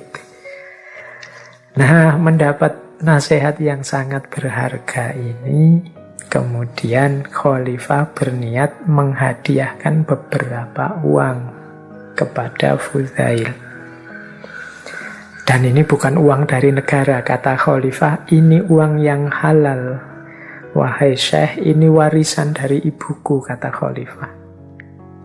Nah, Fudail diberi amplop uang, ini malah marah dia. Jadi beliau bukan ulama yang menunggu amplop. Jadi Fudail menolak pemberian itu, terus berkata, wahai Amirul Mukminin, ternyata nasihat yang telah aku berikan tidak ada gunanya sama sekali. Karena engkau mulai lagi dengan perbuatan dosa, melanjutkan ketidakadilan. Aku mengajakmu menuju keselamatan, tapi engkau menyeretku pada godaan duniawi. Nah, ini kritiknya Fudail sekarang pada Khalifah. Wong yo, aku ini kan baik-baik ngasih kamu nasihat loh. Itu kan aku ngajak kamu selamat, berarti kamu malah ngasih aku uang. Ini kan berarti kamu sedang menggodaku, sehingga kamu pameri hal-hal duniawi. Oh, itu namanya tidak sopan. Dan ini juga membuktikan nasihatku tidak sukses, tidak berhasil. Apa begitu kalau kita berhadapan dengan orang tua kita? Memberikan godaan pada orang tua harusnya dianggap ayahnya. Nah, Fudail terus meneruskan, gini loh Khalifah, kembalikan milikmu ini kepada mereka yang berhak. Dan jangan beri padaku. Berikan saja pada orang yang membutuhkan. Aku tidak butuh itu. Nah, ini katanya Fudail. Nah, terus setelah itu Khalifah pulang sambil minta maaf, menyesal. Dalam perjalanan Khalifah kemudian berkata, sebenarnya bukan aku yang raja itu. Yang raja itu ya Syekh Fudail. Dialah raja yang sesungguhnya. Cirinya apa raja yang sesungguhnya itu? Kemewahan dunia baginya kecil, tidak ada artinya. Sehingga diberi uang dinar sebanyak itu, tetap dia tidak tergoda dan menolak. Ini juga pelajaran berharga bagi Harun al-Rasyid. Tidak hanya nasihatnya Syekh Fudail, tapi perilaku zuhud dan sikap wiro'inya mengesankan bagi Khalifah. Dari situ beliau bisa mengambil pelajaran yang berharga. Baik, kita lanjutkan. Kita jalan-jalan lagi, ketemu lagi. Kalau yang bertemu Abu Nawas saya tidak cerita, teman-teman cari sendirilah di sesi ketika dulu kita ngaji tentang Abu Nawas. Di situ banyak sekali cerita-cerita tentang kebersamaan Khalifah Harun al-Rasyid dengan Abu Nawas. Kita sekarang cerita pertemuan beliau dengan seorang sufi lagi yang kali ini jauh lebih aneh daripada Syekh Fudail. Jadi Khalifah Harun al-Rasyid ini satu ketika menemui seorang sufi namanya Bukhlul bin Amr. Ini ada yang membacanya Bahlul, ada yang membacanya Buhlul. Saya milih membaca Buhlul saja ya. Jadi beliau ini dikenal namanya Buhlul al-Majnun. Nah, ini yang pakai kata-kata Bahlul ya berarti Bahlul al-Majnun, Syekh Bahlul atau Syekh Buhlul. Ini kata-kata Bahlul ini kan diserap dalam bahasa kita sehari-hari. Kalau ada orang edan, orang tidak jelas itu terus kita jawab, dasar ente Bahlul. Nah, ini mungkin nama sufi ini sebenarnya. Jadi namanya Bahlul al-Majnun. Nama lengkap beliau Abu Wahab Buhlul bin Amr As-Syirafi Al-Kufi. Nah, nama Al-Kufi ini berarti menunjukkan beliau lahirnya di Irak. Memang beliau hidup di Kufah, Irak. Beliau hidupnya zaman Khalifah Harun al-Rasyid. Beliau ini dikenal karena juga banyak punya syair-syair, punya qasidah-qasidah. Jadi beliau ini punya karya yang isinya qasidah-qasidah, yaitu Al-Qasidah Al-Bukhluliyah, Qasidah Ibnu Arus, Qasidah Al-Fiyasiyah. Itu karyanya Syekh Bukhlul ini. Beliau ini agak aneh. Orang-orang sekelilingnya menganggapnya kayak orang gila. Jadi beliau ini sehari-hari hidup di area pemakaman umum. Sering dipermainkan anak kecil-kecil, karena beliau suka kumpul-kumpul bareng anak kecil-kecil. Kadang-kadang sampai dilempari batu. Jadi dan cerita-cerita kelucuan tentang Bukhlul atau Bahlul ini mungkin setara kayak kemarin ketika kita menjelaskan tentang Syekh Nasruddin Hoja. Nah, suatu ketika Khalifah Harun al-Rasyid ini menemui Syekh Bukhlul ini. Beliau melihat Syekh Bukhlul ini sedang duduk-duduk di kuburan, di pemakaman. Nah, sambil ngajak guyon, Khalifah Harun ini menyapa, wahai Bukhlul yang Majnun, wahai Buhlul al-Majnun, kapan sampean ini bisa sembuh? Nah, Bukhlul terus jawab sapaannya Khalifah ini. Dibalas oleh Bukhlul, wahai Harun yang Majnun, sebenarnya aku apa kamu sih yang gila itu? Nah, ini pancingannya Khalifah berhasil, ingin mengundang responnya Bukhlul. Terus Khalifah balik bertanya, "Lah kok kenapa aku juga kamu anggap gila?" kata Khalifah. Bahlul terus jawab begini, "Wahai Khalifah, bukankah kita tahu bahwa istana dan kekuasaanmu itu akan musnah? Sementara tempat ini, kuburan ini, adalah tempat kita yang lebih abadi. Itulah mengapa aku bersiap-siap untuk tinggal di sini. Sementara engkau justru menyibukkan diri dengan istanamu, yang kelak pasti akan runtuh, pasti akan musnah. Engkau terlihat begitu benci, begitu tidak suka kalau pindah dari istana menuju kuburan. Ya buktinya kan kalau di istana itu sering ada intrik-intrik, pemberontakan-pemberontakan yang kemudian dilawan, dihancurkan dengan pembunuhan-pembunuhan juga. Itu kata Bahlul ini menunjukkan betapa enggannya engkau untuk pindah dari istana menuju kuburan. Padahal engkau tahu disitulah kelak tempat kembalimu dengan pasti. Jadi kita tahu istana pasti akan hancur dan kita juga tahu kuburan ini lebih abadi. Kita semua akan ke sini. Itulah mengapa aku bersiap-siap hidup di sini, karena ini lebih abadi, sementara engkau justru bersiap-siap sibuk dengan istanamu sendiri. Loh, kalau seperti ini, katanya Bahlul, siapa yang gila? Aku atau kamu? Bukankah aku milih yang lebih sejati, kau milih yang fana dan hancur? Mendapat kritik ini Khalifah kemudian tergetar hatinya, menangis. Saya bilang tadi beliau memang lembut hatinya. Demi Allah, kata Khalifah, benar sekali yang engkau sampaikan, wahai Bahlul. Tolong aku nasihati lagi, Bahlul dipancing begitu sudah tidak mau lagi bicara. Dia terus bilang, nasihat apa lagi? Cukuplah untukmu kitabullah dan peliharalah. Jadi dia sudah tidak mau panjang lebar lagi, sudah. Ya sudah, kamu punya Al-Quran, ya sudah, itu dipedomani. Peliharalah isinya. Khalifah terus menjawab, ya sudah, saya terima saranmu. Sekarang kamu boleh minta apa saja dariku. Aku akan menyanggupinya. Bahlul kemudian berkata begini, baik, kalau kamu merasa sanggup menyanggupi permintaanku, aku ada 3 permintaan kepadamu. Kalau engkau bisa memenuhinya, aku akan terima kasih. Khalifah menjawab, oke, sebutkan. Bahlul terus jawab begini, pertama, bisakah engkau memperpanjang usiaku? Yang kedua, mampukah engkau menghindarkan aku dari malaikat maut?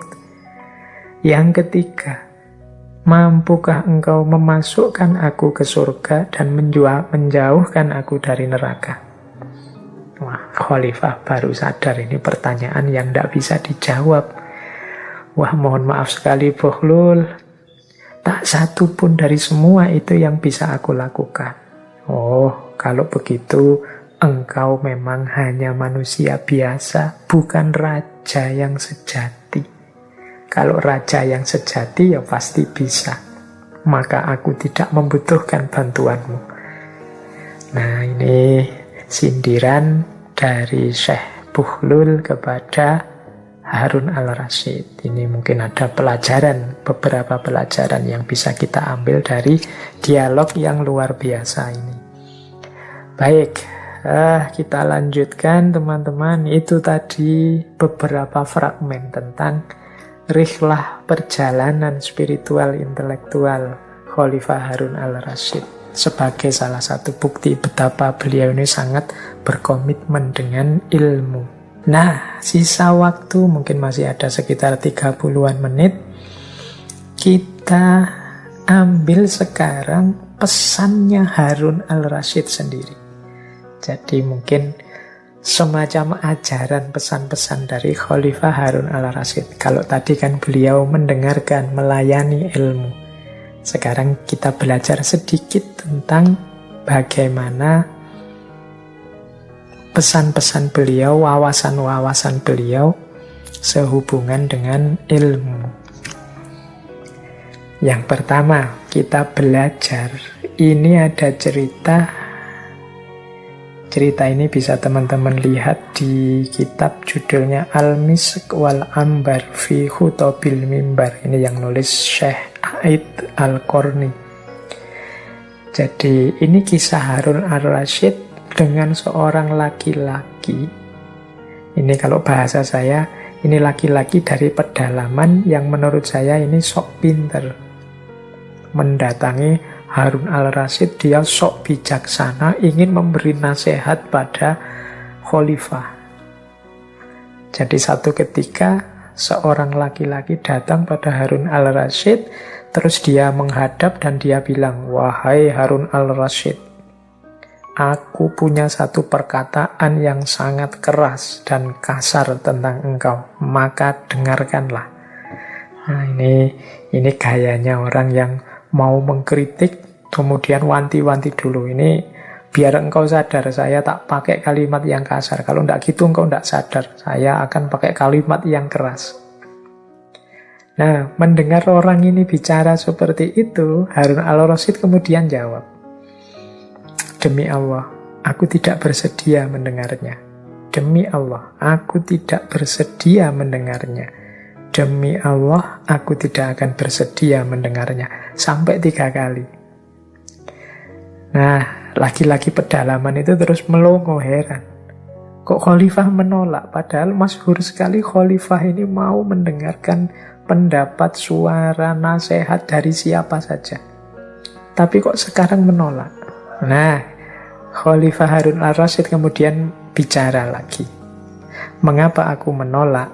Karena Allah telah mengutus orang yang lebih baik darimu kepada orang yang lebih buruk dariku." Yang lebih baik darimu itu maksudnya Nabi Musa. Kepada orang yang lebih buruk dariku itu Fir'aun. Jadi ini nama lainnya, aku itu tidak lebih buruk dari Fir'aun, sementara engkau tidak lebih baik dari Nabi Musa. Hubungannya apa? Kemudian Khalifah Harun al-Rasyid, ini loh ada surat Toha ayat 44. Allah memerintahkan Nabi Musa mengingatkan Fir'aun, tapi tidak dengan keras dan kasar dan tidak sopan. Jadi surat Toha ayat 44 itu kan bunyinya faqula lahu qawlan layyinan la'allahu yatadzakkaru aw yakhsha. Jadi Allah memerintahkan Nabi Musa dan Nabi Harun, maka berbicaralah kamu berdua kepadanya dengan kata-kata yang lembut. Mudah-mudahan ia ingat atau takut. Jadi kata Khalifah Harun al-Rasyid, tidak masalah sih engkau mengingatkan aku, tapi aku tidak mau kalau itu kasar, keras, tidak punya sopan santun. Aku tidak akan mau mendengarnya. Karena Allah mengutus Nabi Musa yang lebih baik darimu kepada Fir'aun yang lebih buruk daripada aku. Aku kan tidak sejelek Fir'aun. Engkau juga tidak sebaik Nabi Musa. Itu pun Allah menyuruh untuk berbicara dengan kata-kata yang lembut, tidak dengan kata-kata yang kasar. Qaulan layyina, jadi kata-kata yang lembut kepada Fir'aun loh ini. Nah, jadi ini secara tidak langsung Khalifah Harun al-Rasyid mengingatkan, iya menasehati oke, mengkritik juga oke, tapi qaulan layyinan, dengan kata-kata yang lembut, jangan dengan kata-kata yang keras atau kasar. Nah ini kemudian Khalifah menyitir surat Toha ayat 44. Baik, ini mungkin bisa jadi pelajaran buat kita ya. Sekarang kita itu kan zamannya media sosial, yang kadang-kadang kita menyampaikan sesuatu yang kita anggap benar, mengingatkan orang lain dan lain sebagainya. Semoga kita tidak keluar dari prinsip-prinsip qaulan layyinan tadi, kata-kata yang lemah lembut. Dulu pernah kita bahas ya tentang etika komunikasi, bagaimana kita berkomunikasi dengan orang itu harus menggunakan qaulan sadida, qaulan karima, qaulan ma'rufa, qaulan baligha, termasuk qaulan layyinan ini. Baik, jadi ini pelajaran langsung dari Khalifah Harun al-Rasyid. Beliau kan juga sudah menimba ilmu dari mana-mana. Selanjutnya kita ambil pelajaran lagi dari Khalifah Harun al-Rasyid tentang karakter guru dan murid. Jadi ini satu ketika Khalifah Harun al-Rasyid memberi pesan kepada salah seorang guru bagi putra beliau, yaitu Al-Amin, namanya Syekh Ahmar. Beliau memberi pesan kepada Syekh Ahmar begini. Kata Khalifah Harun al-Rasyid, "Wahai Ahmar, saat ini Amirul Mukminin telah memasrahkan kepadamu buah hatinya. Maka bukalah kedua tanganmu untuk menyambutnya, dan dia wajib menaatimu. Posisikanlah dirimu sebagaimana engkau telah dipercaya oleh Amirul Mukminin. Ajarkanlah padanya cara membaca Al-Quran, kenalkan padanya hadis Nabi Muhammad SAW, bacakan padanya tentang syair-syair, kenalkan padanya tuntunan sunnah Rasul, serta ajarkan padanya keterampilan retorika." Jadi di bagian pertama ini Khalifah Harun berpesan, yang pertama, tolong mengajarlah dengan sepenuh hati. Bukalah dua tanganmu untuk menyambut mereka. Mereka pun wajib menaatimu. Jadi ini penting ya dalam pembelajaran itu, seorang guru secara sepenuh hati mengajar murid-muridnya, memang nawaitunya untuk mencetak generasi unggulan demi masa depan umat, demi masa depan bangsa, masa depan negara. Sebaliknya seorang murid nawaitunya adalah mengikuti, menaati apapun yang disampaikan oleh gurunya. Jadi gerbangnya ilmu itu nanti ini.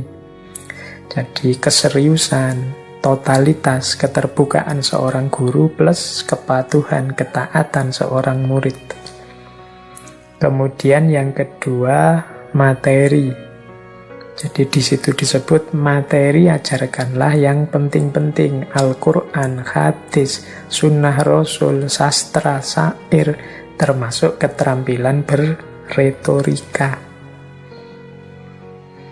Jadi selain niat di depan, perlu juga materi yang manfaat, yang cocok, yang sesuai. Kenapa butuh retorika? Ya karena Al-Amin ini calon khalifah, dia harus pinter berkomunikasi, pinter menyampaikan sesuatu yang menyentuh hati orang.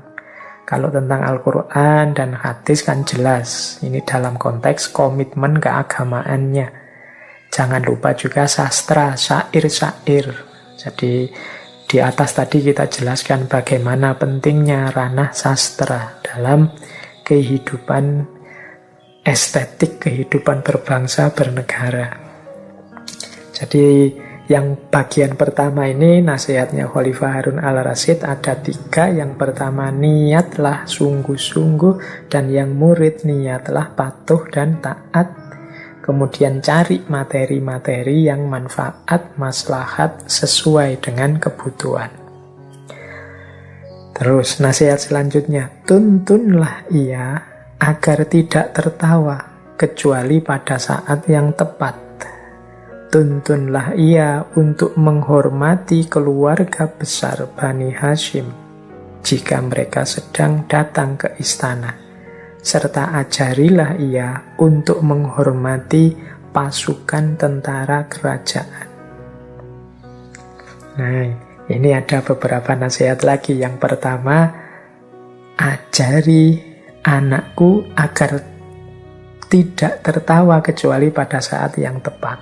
Jadi ini penting ya, ini semacam kecerdasan emosional. Jadi tahu kapan tertawa, kapan tidak. tahu nilai penting bahwa dia harus tertawa atau dia lebih baik diam saja. Banyak orang yang tidak tahu kapan harus tertawa, atau banyak orang yang tertawa terus, tidak tahu kapan harus berhenti. Nah, tuntunlah anakku ini agar dia tidak tertawa kecuali pada saat yang tepat. Jadi kalau memang saatnya tertawa, tertawa saja. Tapi kalau memang tidak waktunya bergurau, bersenda-gurau, tertawa-tawa, ya jangan dilakukan itu. Nah, ini kalau bahasa saya, ajarilah anakku punya kecerdasan emosional yang baik. Termasuk menghargai yang lebih tua dan juga menghargai yang lebih muda dan lebih rendah posisinya. Menghormati Bani Hashim itu kan menghargai para leluhur yang lebih tua, kakek nenek. Menghargai pasukan tentara itu kan yang statusnya lebih rendah, tapi kita memerlukan mereka untuk bekerja sama.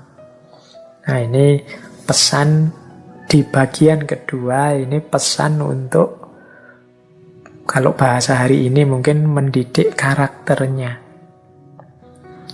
Nah, kemudian yang bagian ketiga, strategi pembelajarannya. Kata pesan Harun al-Rasyid, janganlah engkau lengah sedikit pun dalam mendidiknya. Jangan menggunakan kekerasan, karena itu akan mematikan hati dan perasaannya. Tetapi di sisi lain, janganlah engkau terlalu permisif, sehingga dia merasa nyaman membuang-buang waktu. Jika engkau ingin meluruskannya atas dasar suatu perkara, dekatilah ia dengan lemah lembut. Jika cara ini tidak diindahkan olehnya, maka kamu berhak mengingatkannya dengan cara yang keras. Jadi, yang terakhir ini strategi pembelajarannya. Yang pertama, jangan lengah. Jadi para guru tolong fokusnya dikuati terus. Karena ini ngomong anak-anak itu seringkali mereka lepas kontrol, lepas kendali, ingin suka-suka, senang-senangnya mereka. Ini kalau kita lengah itu mungkin fase-fase penting dalam hidup mereka terlewati dengan tidak berguna. Jadi jangan lengah, yuk fokus. Kemudian jangan menggunakan kekerasan. Karena terlalu sering menggunakan kekerasan itu mungkin membuat murid-murid, siswa-siswa kita resisten. Jadi dia hatinya mati dan perasaannya juga mati. Dia tidak menikmati. Gairah berilmu, passion keilmuannya tidak akan hidup. Jadi jangan menggunakan kekerasan. Tetapi juga jangan terlalu permisif. Jadi apa-apa boleh, salah juga didiamkan saja. Dimaafkan terus-menerus. Lama-lama dia akan kebal dari kesalahan, tidak punya rasa bersalah. Dia akan melakukan banyak kesalahan, membuang-buang waktu saja. Jadi jangan terlalu permisif, tapi juga jangan terlalu keras. Pinter-pinter seorang guru mengatur ritme berhubungan dengan muridnya. Nah, jika engkau ingin meluruskan satu perkara, saran khalifah, dekatilah ia dengan lemah lembut. Jadi peringatan pertama kepada murid atau siswa yang salah dan keliru itu ya diingatkan dengan lemah lembut. Ditunjukkan di mana salahnya, diarahkan bagaimana dia memperbaikinya. Jadi serangan pertama itu yang lemah lembut. Baru kalau memang dia tidak mengindahkan, tidak peduli dengan peringatan itu, kamu berhak mengingatkannya dengan cara yang lebih keras.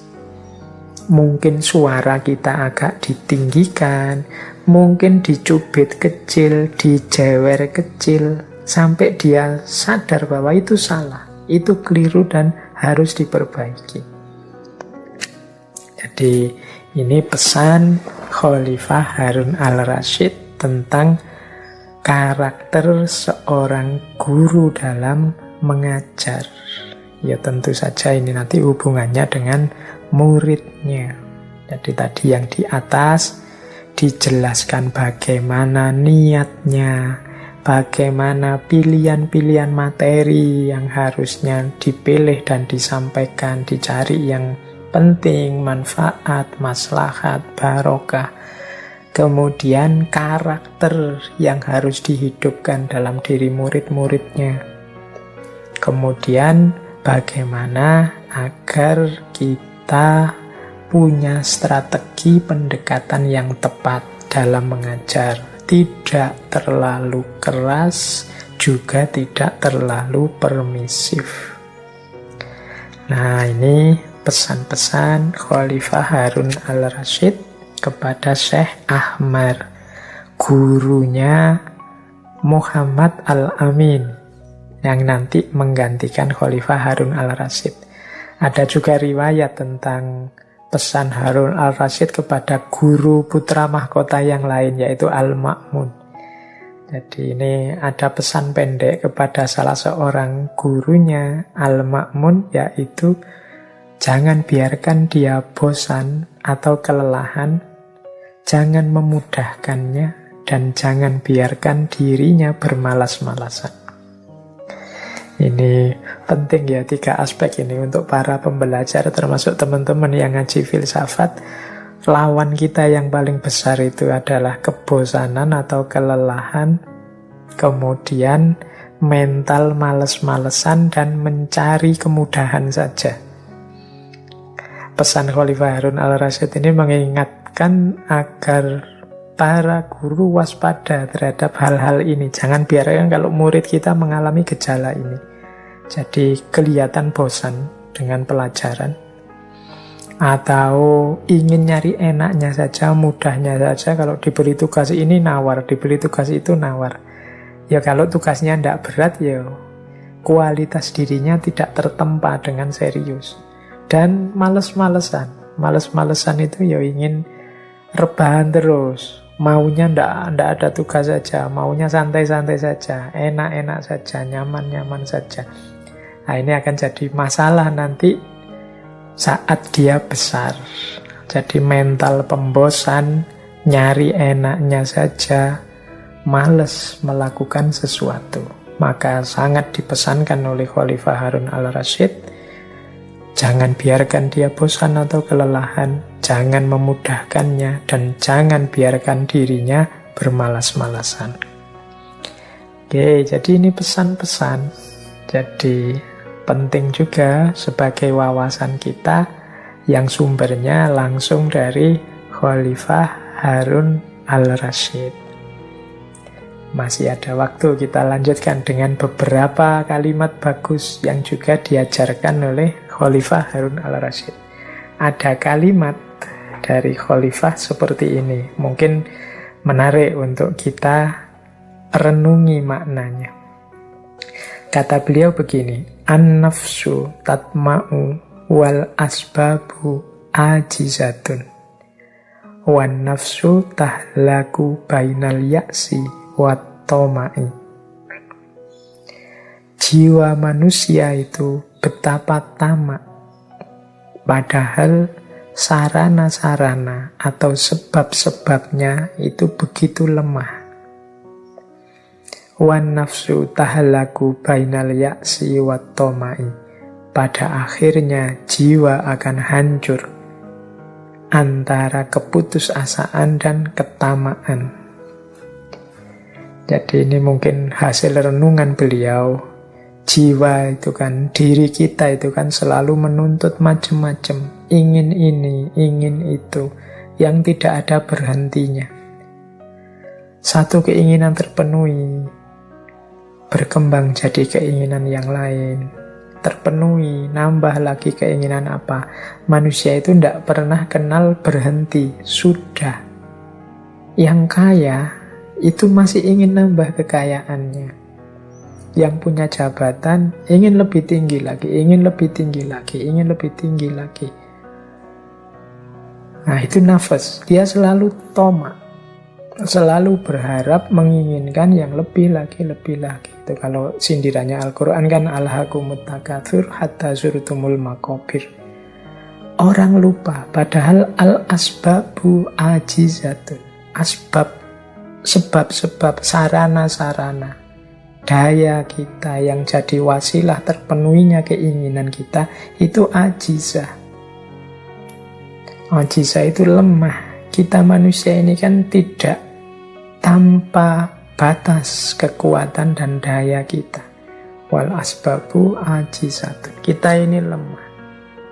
Orang sering tidak sadar batas kekuatannya, dia hanya memanjakan keinginan dan ketamaannya. Pada akhirnya, jiwa manusia itu hancur. Kalau tidak karena keputusasaan, bisa jadi juga karena ketamaan. Keputusasaan itu berarti ada keinginan yang tidak terpenuhi sehingga dia kecewa luar biasa, patah hatinya, runtuh dunianya, itu ya'as. Nah, kalau situasinya seperti ini ya jiwa hancur. Atau berhasil terus, yang diinginkan sukses, yang diinginkan sukses. Lama-lama justru jiwa kita hancur karena apa? Ketamaan ini. Karena kita tidak kenal berhenti. Sehingga kesuksesan-kesuksesan kita yang menyusul terus-menerus pada akhirnya juga menghancurkan jiwa kita. Orang yang diburu-buru ketamaan itu kan orang yang tidak sempat menikmati hidupnya. Jadi dari target ke target, dari sasaran ke sasaran terus, tidak ada berhentinya sampai jiwanya hancur. Jadi Khalifah Harun al-Rasyid nasihati kita hati-hati dengan ketamaan. Ketamaan itu sukses atau tidak sukses akan menghancurkan jiwa kita. Kalau dia sukses, ya kita akan hancur karena ketamaan itu. Kalau tidak sukses, kita akan hancur karena keputusasaan. Gara-gara keinginan kita tidak terpenuhi. Nah, ini menarik nasihat dari Khalifah Harun al-Rasyid. Ada pula satu kalimat yang masyhur sekali dari beliau, man syawara kathura sawabuhu. Barang siapa yang bermusyawarah, maka dia akan lebih banyak shawabnya, lebih banyak benarnya, tepatnya. Ini kesadaran sosial sekaligus kesadaran individual.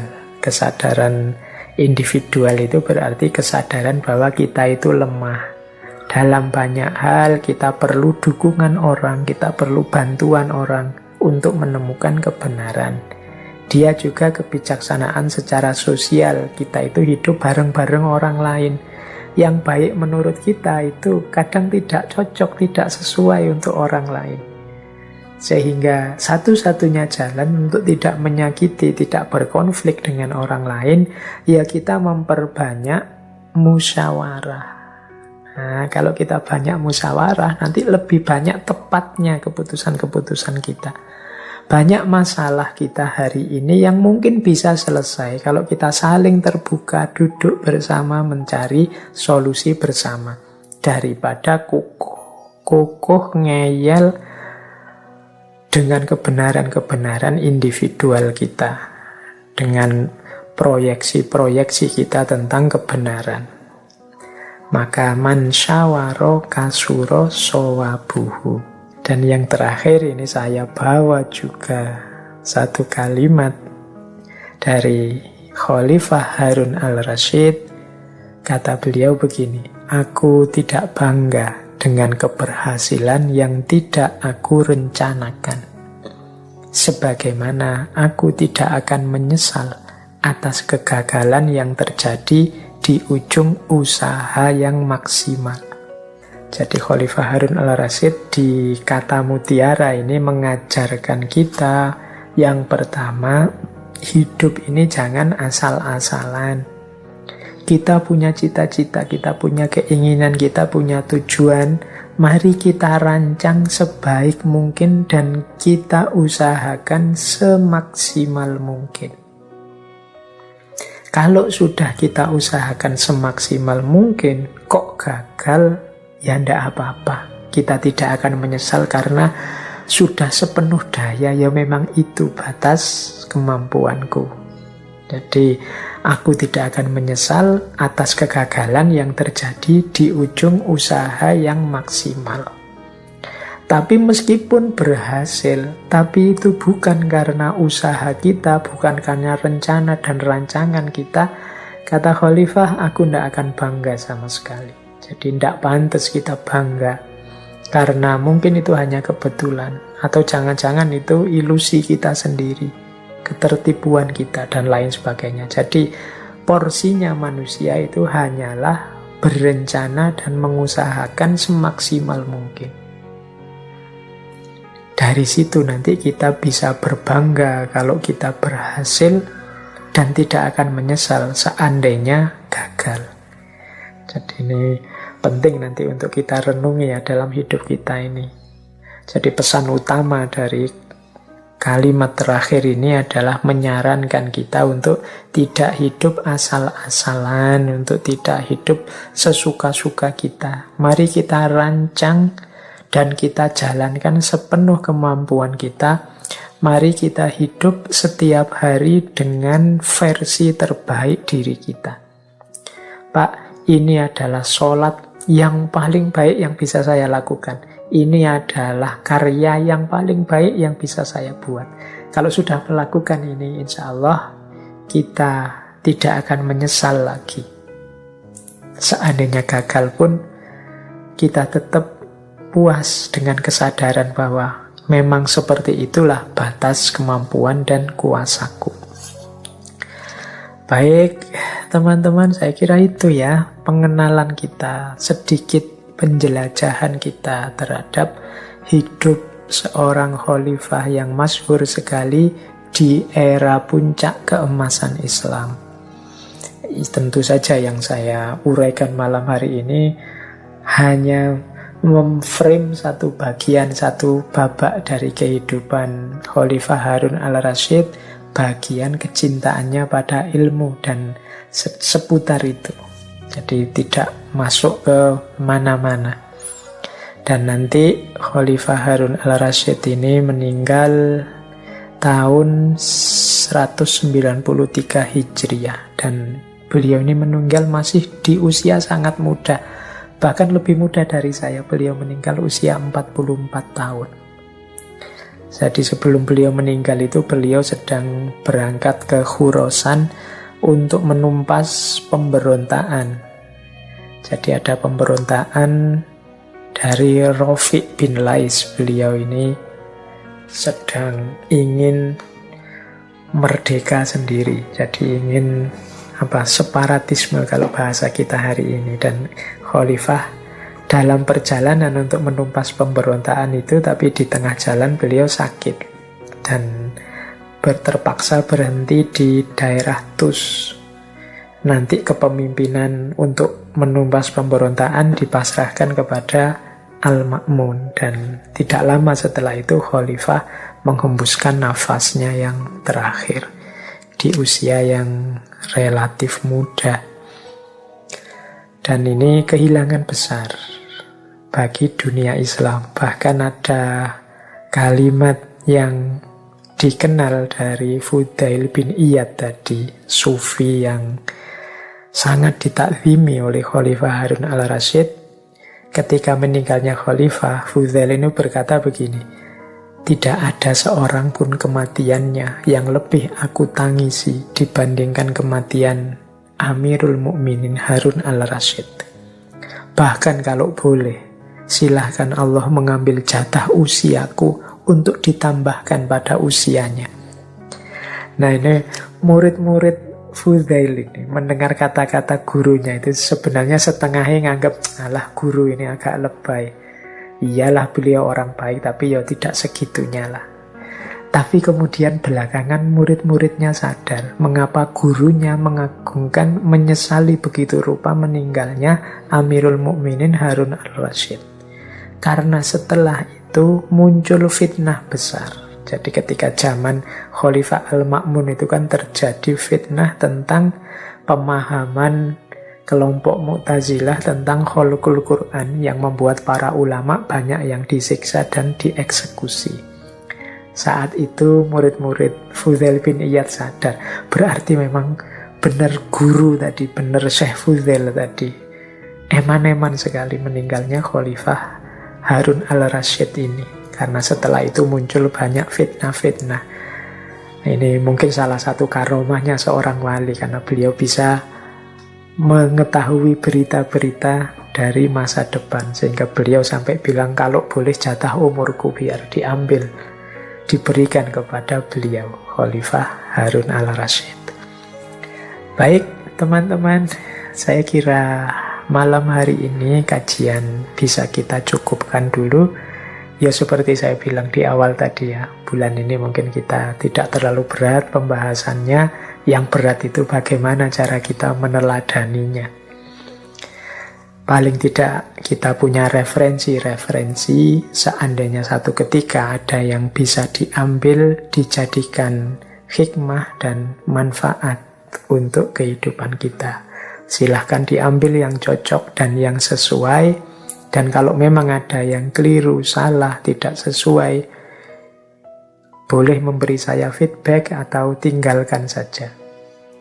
Saya bahkan lebih suka kalau di antara teman-teman ini yang tertarik dengan wacana-wacana ini, silahkan digali, diperdalam lagi. Saya sering bilang ngaji kita ini semacam hanya pancingan, provokasi saja untuk membuat teman-teman semakin cinta dengan ilmu, semakin bersemangat untuk berpikir, menganalisis secara filosofis. Baik teman-teman, saya kira itu, kurang lebihnya mohon maaf. Wallahul muwafiq, wallahu a'lam bissawab. Wassalamualaikum warahmatullahi wabarakatuh.